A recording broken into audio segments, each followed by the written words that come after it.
What's up mga katapyas? Kumusta po kayong lahat? Antok pa nga ako katapyas sa mga oras na to sapagkat kagabi hindi ako nakatulog ng maayos.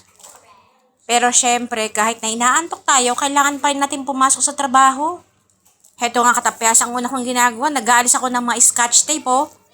Ito po yung mga nakapaskil sa aming wall. Yung mga different colors, different shapes, ganun. Pwede ba kasi katapyas na gamitin to next year? Maganda kasi yung pagkakalaminate niya, hindi nag-fade yung kulay sa loob. Chine-check ko nga po katapes kung tama yung mga bilang niya. Ang sinusunod nga po naming pattern of colors ay yung rainbow. Dapat kompleto yung rainbow color dito. Heto naman yung aming shapes. You know naman me, talaga namang maekonomiya. Hanggat kaya pang gamitin, why not coconut? Ilang araw na nga lang katapyas at magbabakasyon na. Actually, meron lang kaming 6 days na bakasyon. Pero sa mga ibang schools ay meron silang 2 weeks vacation. Pero sige, okay na yun kaysa wala. Nang sa ganun ay makapagpahinga ng maayos ang aming mga pangangatawan. Itong mga nakarang araw mga katapes, ay wala talaga ako na-upload ng mga videos. Hindi nga ako makarestback sa mga nagko-komento sa aking mga videos at post. Sorry naman sa inyong mga mahal kong content creator. Nitong mga nakarang araw nga po, inatake na naman ako ng aking sakit. Nag-hyperventilate nga po ako mga katapyas.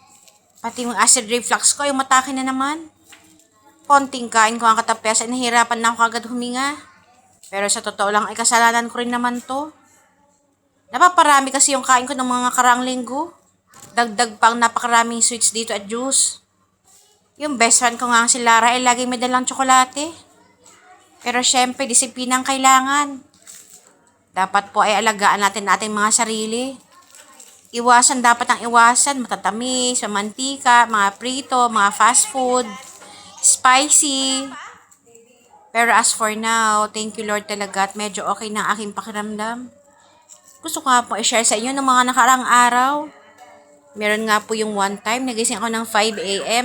Tapos grabe talaga yung pagkadisi ko. As in talagang everything's floating. Talagang hilong.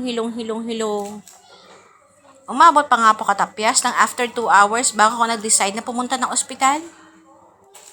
Nung talagang hindi ko na kaya, tsaka pa lang ako pumunta. Pero unfortunately kasi, yung talagang doktor na tumitingin sa akin ay hindi naka-duty. Pang 11 p.m. siya. So, ang ginawa ko, the next day na lang ako ulit pumunta. Kailangan ko siyang antayin. Yes, katapyas. Inantay ko pa siya hanggang 11 p.m. Kasi naman po, syempre, siya yung may alam ng history ng aking sakit. So, siya yung dapat na tumingin ulit sa akin at makapagreseta ng the same medicines na tinitake ko before. Pero wag ka. This time, nadagdagan yung gamot ko. Dinagdagan po niya ako ng vertigo medicine. Ay, Diyos mio, Marimar. Pero what to do? Talagang ganun ang life.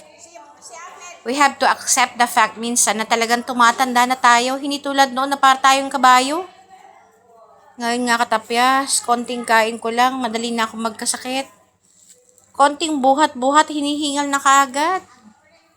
Kailangan talaga ng matinding disiplina and of course, pananampalataya at pagpapasalamat sa ating poong may kapal.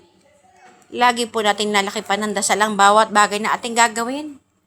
Kung kaya nating magdasal ng 3 times a day, gawin natin. Nagawin po nga ako kanina sa aming church. Ang sabi nga po niya, what is a prayer? Napakaganda ng kanyang mensahe. Ang pagpipray nga po ay ang iyong pakikipag-usap sa ating poong may kapal. Hindi lang basta nagpapasalamat ka, humihingi ng tawad.